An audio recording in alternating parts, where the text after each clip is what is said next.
消息，他无法放弃，或者拒绝接近任何的。刚刚呢，大家在中国报封面有看到，有一名男司机昨晚开车失控冲入一家快餐店，撞死了一名老妇。那事故的原因众说纷纭，而司机的爸爸呢，今天已经出面澄清整个事发的经过。你想成为百万富翁吗？你跟媒体说，四大关键致富的习惯还是用上了。大部分的美国人就是因为做不到，才无法成为百万富翁。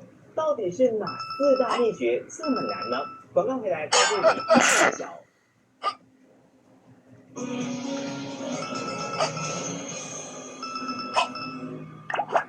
Hello you， 5月10及11日，诚意邀请你来到地宫城市广场，找到你觉得想法，我们就结婚。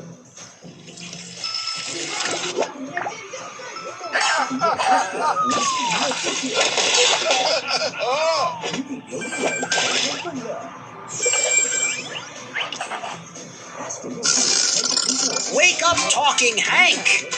Time to start your adventure.